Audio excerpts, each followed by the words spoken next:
But what happened last night at the end of the Carolina Hurricanes game, not fun. Max Pacioretty, who worked his way back from an injury to get back in the lineup, starts producing, starts getting in that stretch run that people care about for the Carolina Hurricanes, the Stanley Cup run, right? This is why you make the moves. This is why you went and got him. At the end of the game, he got his skates stuck in a rut, and it appears as though he re-injured the tear that sidelined him for 5 months. And the mood in the locker room, by all indications, from Adam Gold to Luke DeCock, Dennis, I know you were there last night too, it was gloomy. And I understand why. I completely understand why. I'm not trying to make light of it. That is a shock. That is a depressing development for a team to see a guy that you were really excited to bring back to give you that jolt, get you going now. Because Giglio, Max Pacioretty had always been viewed as that in-season acquisition because of the injury.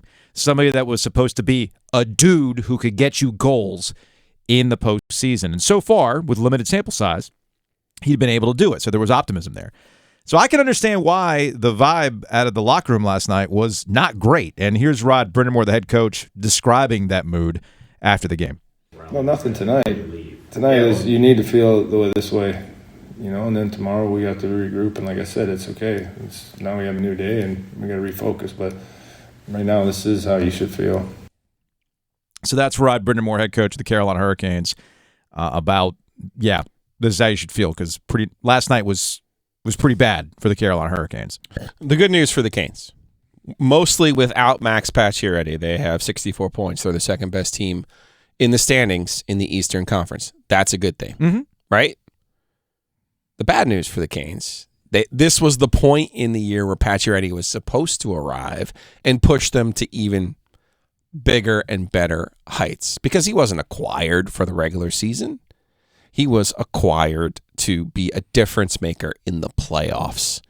And that's the sting for the Canes, because you and we sat here yesterday and said, you know what? The Canes don't have to make any moves at the deadline.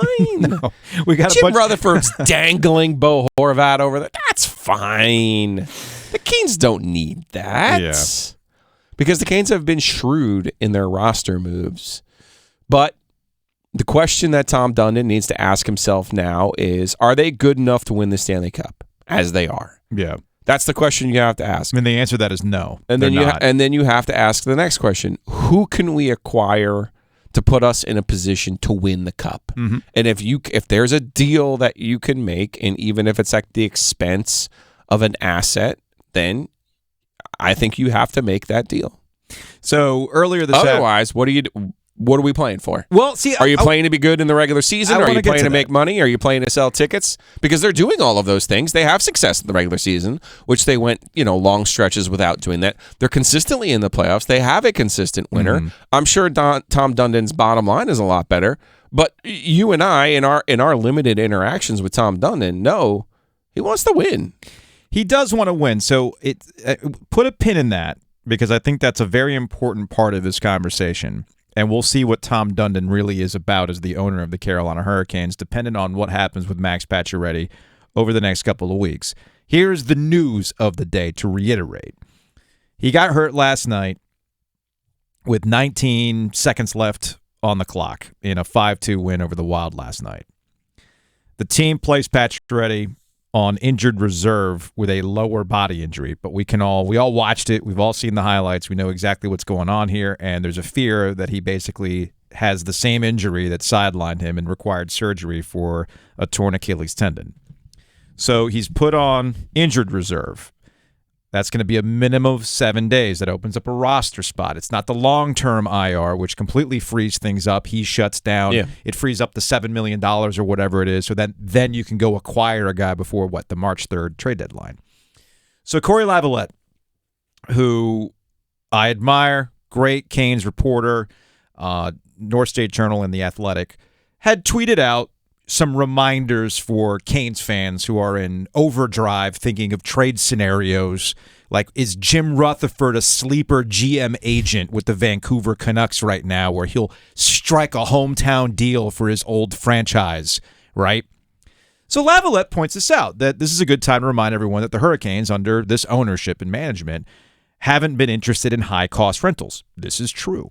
And that it doesn't mean players like Bo Horvat from Vancouver would be ruled out, but it does mean Carolina would likely trade for him if they can negotiate an extension first. These are things that you and I talked about yesterday. Actually talked about it a little bit with Gold yesterday too. Like, yeah, if they can work out some sort of long-term deal, so be it. But if he truly wants a big deal, what do we know about Tom Dundon?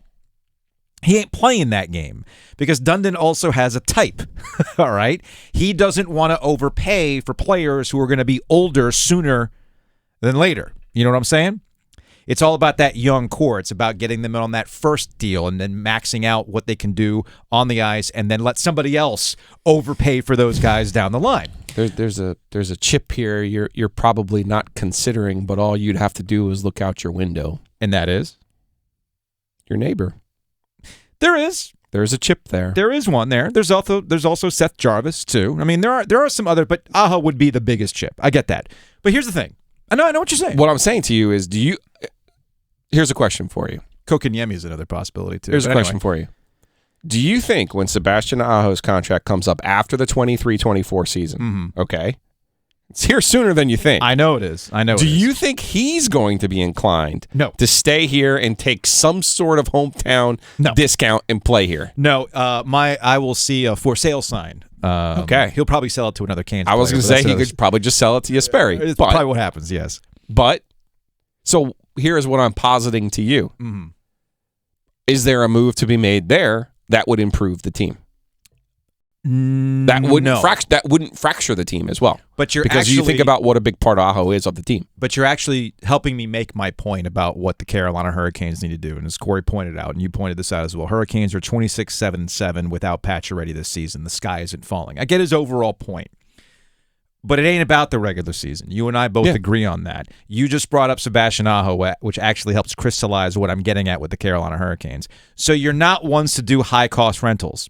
What's that gotten you?